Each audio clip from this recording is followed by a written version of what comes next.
बिहार में एनडीए की नई सरकार के गठन के साथ सरकार एक्शन में है। कैबिनेट की पहली ही बैठक में बिहार में उद्योगों का जाल बिछाने और रोजगार सृजन को लेकर बड़े फैसले लिए गए।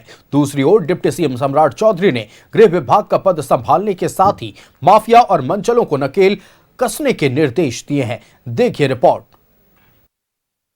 कैबिनेट की पहली बैठक में बड़ा फैसला, बिहार में बंद चीनी मिलों को खोलने का फैसला।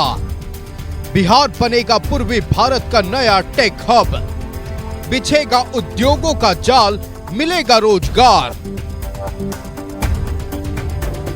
बिहार में नई एनडीए सरकार की पहली कैबिनेट बैठक में उद्योग लगाने, रोजगार बढ़ाने और निवेश आकर्षित करने को प्राथमिकता दी गई। कैबिनेट की बैठक में 10 एजेंडे पर मुहर लगी। सरकार का सबसे बड़ा फोकस राज्य में उद्योगों का जाल बिछाना, निवेश बढ़ाने और युवाओं के लिए बड़े पैमाने पर रोजगार सृजन पर रहा। सरकार ने defence corridor, semiconductor manufacturing park, startup support, नई चीनी मिलों और औद्योगिक क्लस्टर्स की तैयारी तेज करने का फैसला लिया। साथ ही 1 से 5 दिसंबर तक विधानसभा सत्र बुलाने के प्रस्ताव को मंजूरी दी गई। नीतीश कैबिनेट की पहली बैठक में 10 एजेंडों पर मुहर।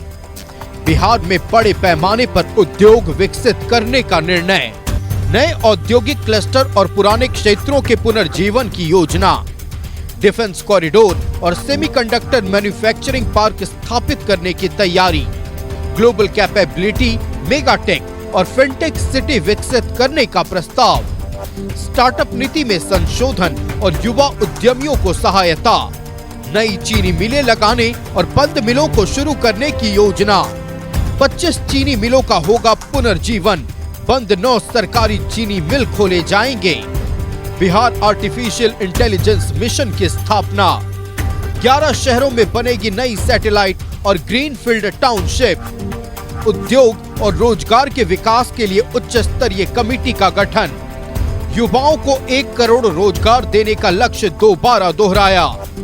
1 से 5 दिसंबर तक बिहार विधानमंडल सत्र बुलाने का फैसला।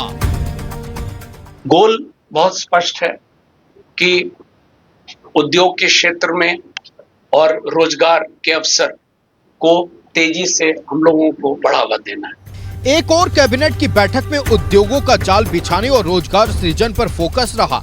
वहीं दूसरी ओर डिप्टी सीएम सम्राट चौधरी ने गृह विभाग का पद संभालते ही माफियाओं पर सख्ती के निर्देश दिए। यही नहीं, स्कूल कॉलेजों के आसपास मंचलों पर कार्रवाई के लिए विशेष टास्क फोर्स के गठन का निर्देश दिया। जमीन, बालू और शराब माफियाओं पर होगी कार्रवाई। सोशल मीडिया पर गाली देने वाले भी नहीं बख्शे जाएंगे। मंचलों पर होगी सख्त कार्रवाई। स्कूल कॉलेज के पास होगी फोर्स की तैनाती। बिना डॉक्टर की अनुमति के जेल में किसी को भी खाना ले जाने की अनुमति नहीं होगी। माफियाओं की संपत्ति होगी जब्त। 400 से ज्यादा अपराधी चिन्हित।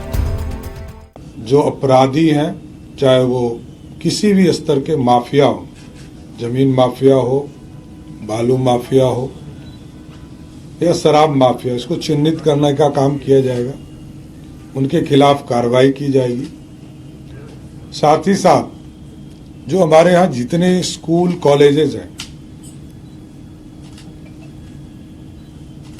पिंक पेट्रोलिंग के तर्ज पर सभी जगह कोई रोमियो घूम नहीं सके, कोई हमारी बहनों को छेड़ ना सके, बच्चियों को नहीं छेड़ सके, इसके लिए विशेष फोर्स लगाने का काम किया जाएगा। बिहार में सरकार गठन के साथ ही वादों को पूरा करने की कोशिशें शुरू हो गई हैं।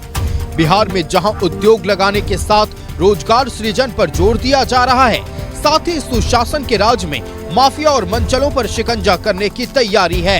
न्यूज़ 11 भारत के लिए पटना से अभिषेक की रिपोर्ट।